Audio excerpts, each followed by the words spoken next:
Hello student, myself Varnika Yadav. I am the teacher of chemistry at competition. ठीक है. So today we are going to talk about the sequence. जो 11th class में भी students आए हैं उनके लिए sequence क्या follow करना है for chemistry. We are talking about the chemistry. जो 11th के students हैं उनको क्या sequence follow करना चाहिए उसके बारे में हम बात करते हैं.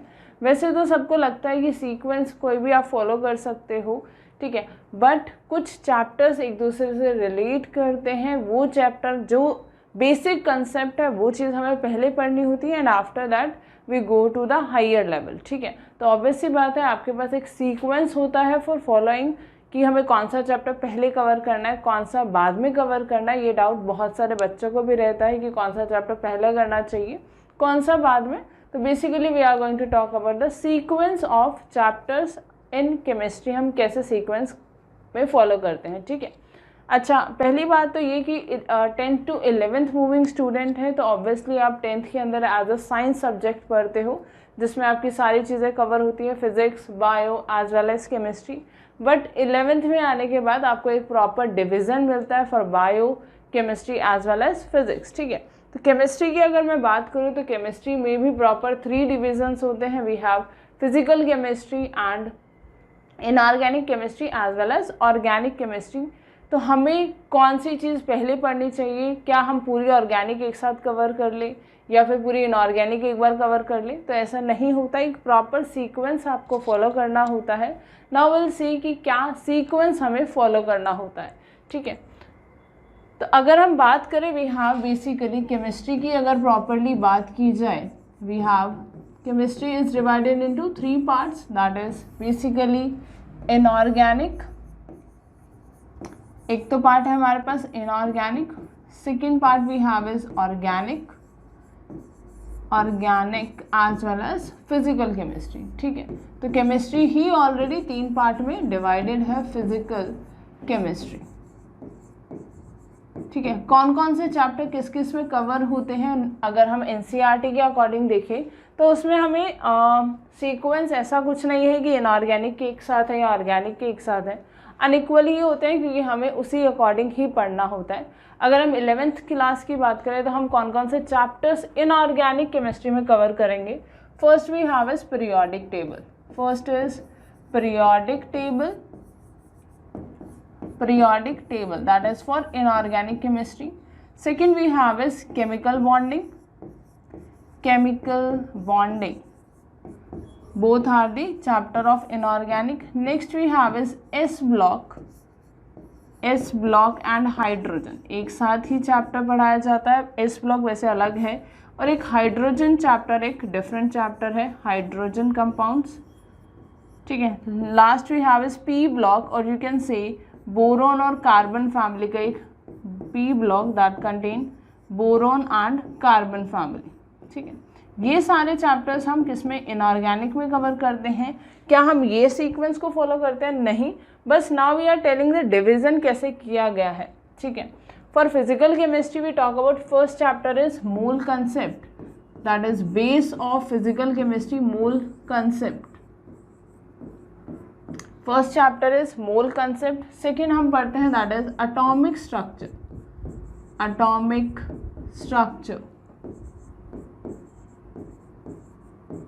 Then we have gaseous state. Then we have equilibrium basically अगर आप नीट की प्रिपरेशन कर रहे हैं और अगर आपने कोई कोचिंग ज्वाइन कर रखा है तो आपको इक्विलिब्रियम में 2 अलग अलग चैप्टर्स में पढ़ाया जाता है. First we have is chemical equilibrium and ionic equilibrium. ठीक है, next we have is equilibrium. Next we have is thermodynamics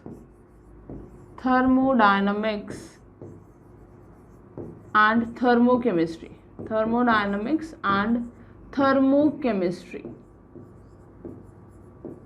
Thermochemistry we have, and last we have is redox reaction. Last chapter is redox reaction.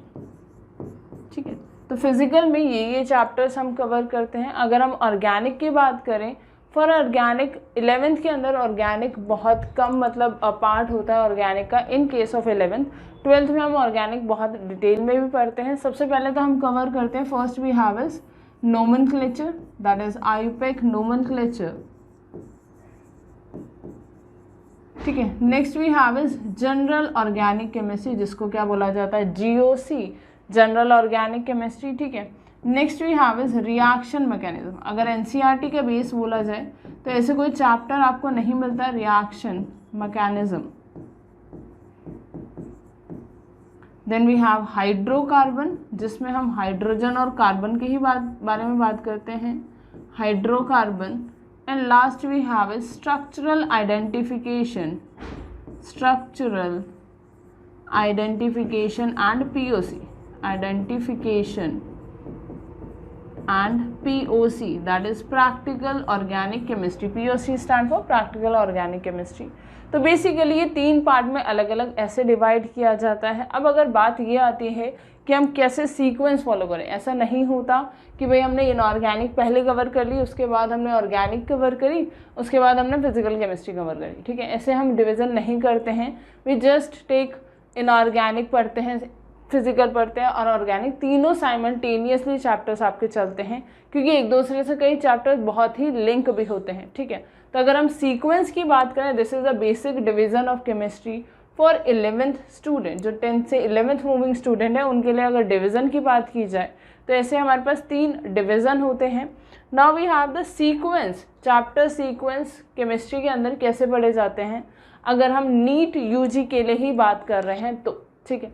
For first we study the mole concept. Mole concept is basically the basic chapter, बहुत ही basic chapter है, या फिर ऐसा बोला जाए जो कि chemistry को इंट्रोडक्शन करता है। It consist of introduction to chemistry, जिसके अंदर हम पढ़ते हैं कि केमिस्ट्री में चीज़ें कैसे कैलकुलेट की जाती है, क्या क्या यूनिट्स होती हैं, ये सारी चीज़ें हम कवर करते हैं in mole concept and that is the base chapter, ठीक है। इनिशियली 1-2 लेक्चर्स में आपको ऐसा लगता है कि ये हम क्या पढ़ रहे हैं, ठीक है, कैसे चैप्टर है, थोड़ी सी डिफ़िकल्टी क्रिएट होती है 1-2 लेक्चर्स में, बट उसके बाद सारी चीज़ें स्मूथ हो जाती हैं, आपको ईजिली मोल कंसेप्ट समझ आता है, कि आपको ये भी समझ आता है कि फर्स्ट लेक्चर में मुझे दिक्कत कहाँ आ रही थी, ठीक है। तो first we cover the mole concept. First chapter हम कौन सा कवर करते हैं, दैट इज मोल कंसेप्ट, ठीक है। सेकेंड क्या पढ़ते हैं, second chapter of sequence we have is second we have is atomic structure, atomic structure, ठीक है। कैसे एटम्स की डिस्कवरी हुई, कैसे इलेक्ट्रॉन्स, प्रोटॉन्स, न्यूट्रॉन्स, कैसे स्ट्रक्चर बना एटम्स का, ठीक है, कैसे इलेक्ट्रॉनिक कॉन्फ़िगरेशन लिखा जाता है, कैसे क्वांटम मैकेनिज्म देखा जाता है, वो सारी चीज़ें हम एटॉमिक स्ट्रक्चर में कवर करते हैं। Next we have is periodic table, periodic table third chapter हम पढ़ते हैं, that is periodic table, that is a part of inorganic chemistry, जबकि अगर मोल कंसेप्ट और एटॉमिक की बात की जाए they are the part of physical chemistry, ठीक है। पीरियोडिक टेबल में हम बात करते हैं कैसे डिस्कवरी हुई एलिमेंट्स की, कैसे हमने पीरियोडिक टेबल अरेंज की, ठीक है, कैसे एलिमेंट्स को अरेंज किया जाता है, वो सारी चीज़ें हम कवर करते हैं इन पीरियोडिक टेबल। अच्छा हाँ, periodic table is correlated with atomic structure, क्यों? क्योंकि एटॉमिक स्ट्रक्चर में हम देखते हैं कैसे इलेक्ट्रॉनिक कॉन्फ़िगरेशन लिखा जाता है, उसी के बेसिस पे ही एलिमेंट्स को पीरियोडिक टेबल में अरेंज भी किया जाता है, जो कि हम पढ़ेंगे, ठीक है। तो basically these are the correlated chapters, ठीक है। तो पहले एटॉमिक स्ट्रक्चर कवर किया जाता है, उसी के बाद ही पीरियोडिक टेबल, ऐसा नहीं कि पीरियोडिक टेबल हमने पहले पढ़ लिया, ठीक है। Next we have is chemical bonding, that is also the part of inorganic chemistry, chemical bonding.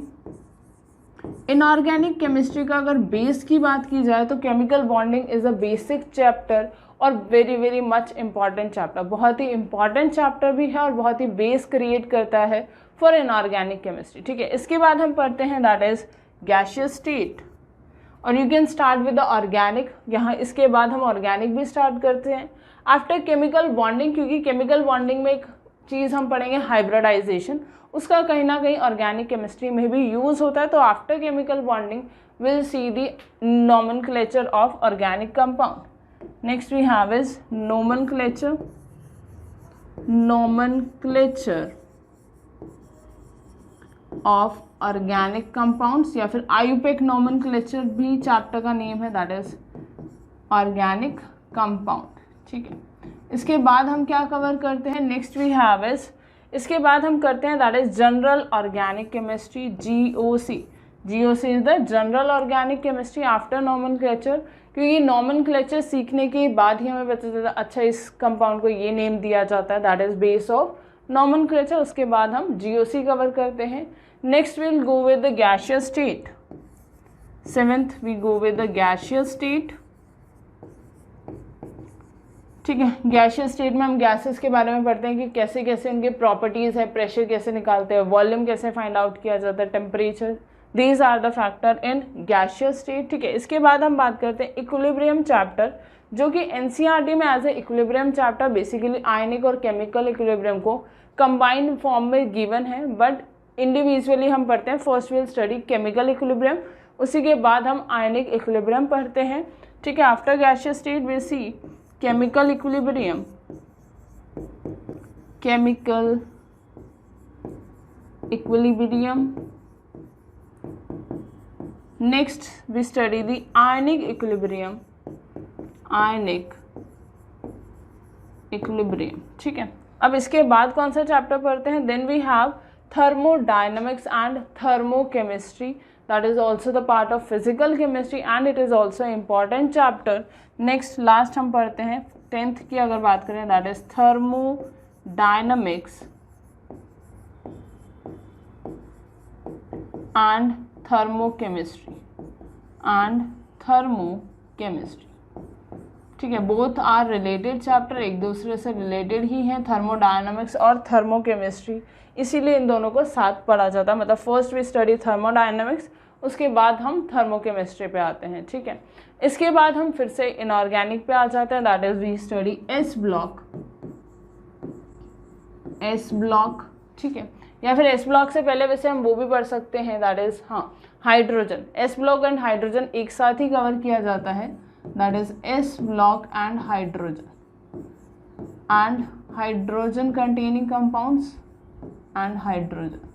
ठीक है, that is also the part of inorganic chemistry। next we have is P block, जिसके अंदर बोरोन और carbon family, P block that is boron and carbon family पढ़ा जाता है। ठीक है, इसके अलावा वैसे P block और भी हैं जो कि हम 12th में कवर करते हैं। ठीक है, first we study boron and carbon family. ठीक है, तो ये कुछ चैप्टर्स देखो, हम पहले फिजिकल के चैप्टर कवर कर रहे हैं, then we cover the organic part, then we cover the inorganic part. ठीक है, तो ऐसा कोई सीक्वेंस यही सीक्वेंस फॉलो किया जाता है क्योंकि एक दूसरे से रिलेटेड होते हैं। ठीक है, इसके बाद then we study organic, that is hydrocarbon, या फिर first we study the reaction mechanism, reaction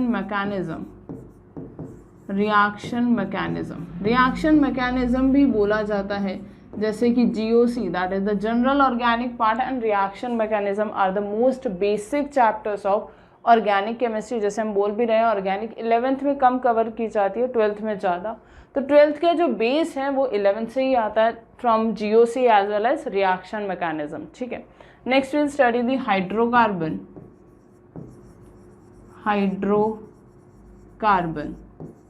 ठीक है, इसके बाद पढ़ा जाता है that is redox reaction, that is also the part of mole concept. Mole concept के बाद ही मतलब एन फैक्टर कैसे कैलकुलेट किया जाता है, वो सारी चीज़ें हम redox reaction. Last we have a structural identification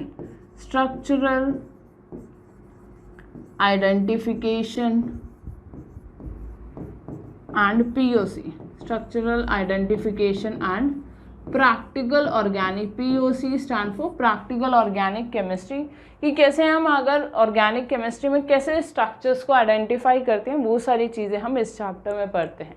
ठीक है, तो that is the basic sequence, ये हम सीक्वेंस फॉलो करते हैं for chemistry in class 11th। ठीक है, first we study mole concept, atomic structure, then we have periodic table, chemical bonding और पीरियोडिक टेबल से पहले हम थोड़ा सा ये भी पढ़ते हैं basic inorganic nomenclature, that is BIN भी बोलते हैं, बेसिक इनऑर्गेनिक नोमेनक्लेचर, कैसे इनऑर्गेनिक कंपाउंड्स में नोमेनक्लेचर किया जाता है। Next we have is nomenclature of organic compounds, GOC, that is general organic chemistry, then gaseous state, chemical equilibrium, ionic, then we have thermo, and then we have S block, P block, reaction mechanism and hydrocarbon are the part of organic chemistry, redox, physical chemistry, and last we have is organic chemistry, that is structure identification and POC. ठीक है, so these are the sequence we follow. ठीक है, अगर हम बात करें, we are launching a batch, that is आरंभ first for 10th to 12th moving student. कब से स्टार्ट हो रहा है? दैट इज़ ऑन 26 मई. अगर हम इनकी प्रॉपर्टीज़ की बात करें, क्या क्या अच्छी अच्छी चीज़ें, फीचर्स की बात की जाए, तो फर्स्ट वी हैव इज़ आपको रिकॉर्डेड वीडियोस मिलेंगे. ठीक है, अगर बाई चांस ऐसा हो जाता है कि आपको अगर टाइम नहीं मिलता उन वीडियोस को देखने का, तो आप उसे वापस से दोबारा देख सकते हैं. उसमें कोई लिमिटेशन नहीं है. आपको एक बार समझ नहीं आ रही चीज़ें तो आप दोबारा उस चीज़ को देखो. ठीक है, अगर वो भी नहीं समझ आ रही, there is a doubt session also. You can ask live doubt session as well as 24/7 Telegram या व्हाट्सएप ग्रुप पे आप मैसेज कर सकते हैं अपने डाउट को. उसके अलावा अगर बात की जाए, टेस्ट होंगे, that is every 3rd week test आपका कंडक्ट किया जाएगा. जो जो चीज़ें कवर की गई हैं वो सारी चीज़ें उसमें कवर की जाएंगी. नेक्स्ट वी हैव इज़ जितने भी अपने आपके टेस्ट पेपर होंगे उनके वीडियो सोल्यूशन भी आपको प्रोवाइड किए जाएंगे. ठीक है, और जो भी क्लास नोट्स हैं उनका PDF फॉर्म भी आपको ऑफ़र किया जाएगा, एज वेल एज जो भी बोले जो हार्ड कॉपी मटेरियल है, मटेरियल जो है, जो आपके PYQs होगी, एक्सरसाइजेज होगी, ये भी आपको हार्ड मटेरियल प्रोवाइड किया जाएगा. ठीक है, so thank you so much. This is what sequence जो हम फॉलो करते हैं for 11th students. Thank you.